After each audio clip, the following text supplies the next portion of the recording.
Now, just like with Excel, if you're doing data mining, you can utilize mathematical operations. And what are the mathematical operations? You have addition, you have subtraction, multiplication, and division. And technically speaking, you really only have addition and subtraction. But anyways, when you're doing it, you're basically utilizing, let's say, any of these functions, right? So you're basically multiplying attributes, adding attributes, and so on. So let us look at the parts table. So select star from parts. Actually, let's look at the sales rep table for a second. Sales underscore rep. All right. If we were to look at the sales rep table, you would see that we have the commission, which is numeric, and it's 0.05, 0.07, 0.05, right? So let's say we wanted to fix that or change that a little bit. We can do select. Let's just do the sales rep number. So SLS rep underscore number. Let's also do the first and the last name. So let's concat this. Last underscore name, comma inside of there. And then let's also do a first underscore name. Okay. And let's call this as name. And then after that, we'll ignore the address. Let's also do the total commission. So we can put it right over here, commission, comma. Let us do the commission rate. So what we can do here is we can do commission underscore rate multiplied by 100 from the sales underscore rep table, right? So if we run this, you would see now it gives us percentages, right? Let's say we wanted to alter this a little bit, concat. All right, so we have the commission rate. And let's put this in over here, and let's put percentage. And let's put that parentheses to close it off. And now we can add a little percentage sign there if we wanted.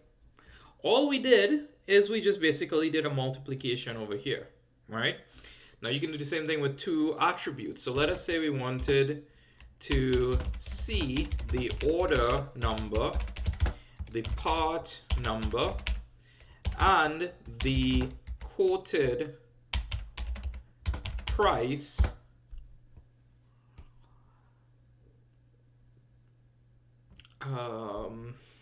and the quoted price.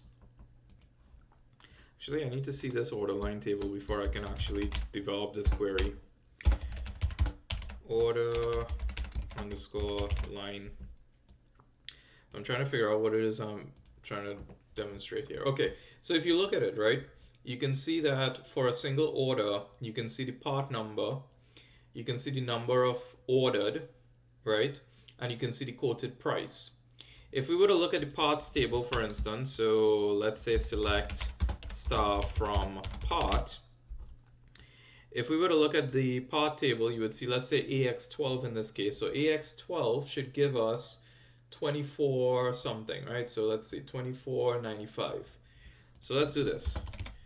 AX12 equals 24.95.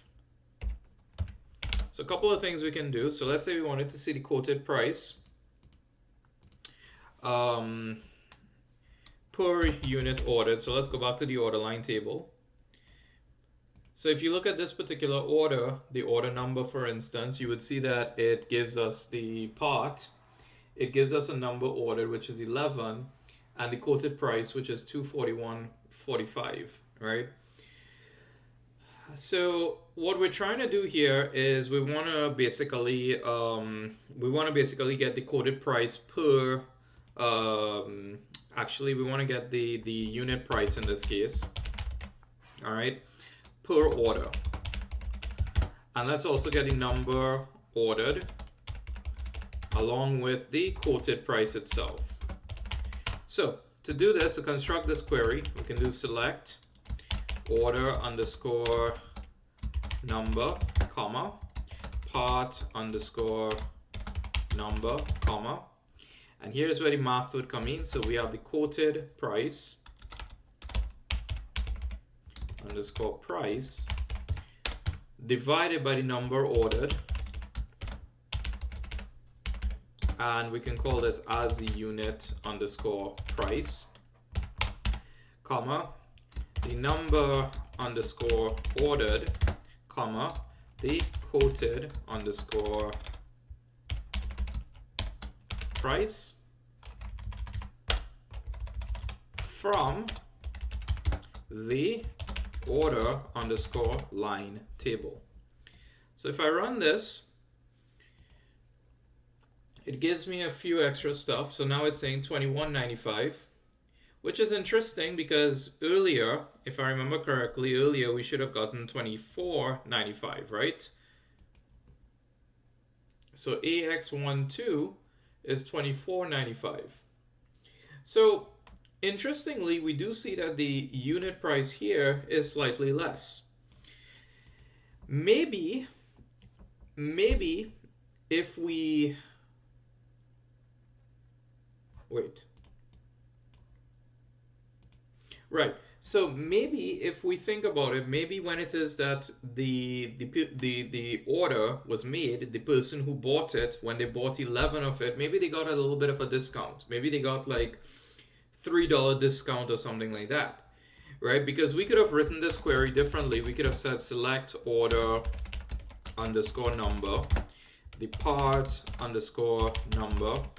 Let me do L in this case, and L over here as well. From, well, we could have also done the P dot unit underscore price from part P comma L order underscore line L, where the P dot part underscore number is equal to L dot part underscore number. So we could have done this instead. And if we run this, you would see, okay, AX12 gives us that $24.95, right? So in a sense, you could have run this and you could have gotten the unit price from the actual part table itself. But again, what if there was a discount, which technically a discount should be recorded somewhere in some sort of attribute, but let's just say there was some sort of discount. Or maybe it was seasonal and it went down. In this case, we're seeing the actual division itself. So this $21.95 in this case is because of the $241.45 divided by 11, right? This $149 retained its same value. The 1,119 divided by 4 gives us 279, and so on. So if you want to divide or multiply or add or anything like that, you just basically use regular mathematical functions for it. Now, there are a few additional functions that we'll talk about in the next video.